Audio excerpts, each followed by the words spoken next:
டே மச்சான், சொல்லு மச்சான். கல்லால் 1000 ரூபா கம்மியாக இருக்கு. நீ எதுவும் எடுத்த? ஆமாம் மச்சான், நீ காலைல நியூஸ் பார்த்தேன். முட்டை விலைலாம் 3.25 4 ரூபாக்குள்ள தான் மச்சான் இருந்துச்சு.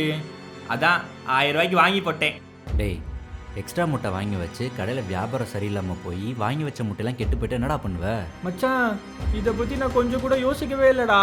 நம்ம வாங்குற பொருள்லாம் சீக்கிரமாக கெட்டு போகிற பொருள்ல, கெட்டு போச்சுன்னா நமக்கு தானே லாஸு. அது சரி, இவ்வளோ சீக்கிரம் யோசிச்சு வேலை பார்த்தேன்னு வையே, கடை சூப்பராக போகும்டா. சாரி மச்சான், அதை பற்றி யோசிக்காமல் முட்டையை வாங்கிட்டேன். சரி விட்றா, இந்த முட்டையெல்லாம் கொஞ்ச நாள் கெட்டு போகாதான், ஆனால் அதுக்குள்ளே சேல்ஸ் பண்ணி ஆகணும். நான் உன்னை குத்த சொல்கிறதுக்காக சொல்ல மச்சான், ஆனால் வேலை என்னன்னு புரிஞ்சு வேலை பார்த்தோன்னா நம்ம கடையில் வர சின்ன சின்ன செலவெல்லாம் நம்ம கண்ட்ரோலில் இருக்கும். சாரி மச்சான், இனிமே இது மாதிரி நடக்காமல் பார்த்துக்கிறேன்டா. இந்த முட்டையெல்லாம் நானே விற்று தரேன் மச்சான். பார்க்குறேன். அந்த முட்டையை நானே தின்றேன். Talk to Editors presents Kanmani Mess.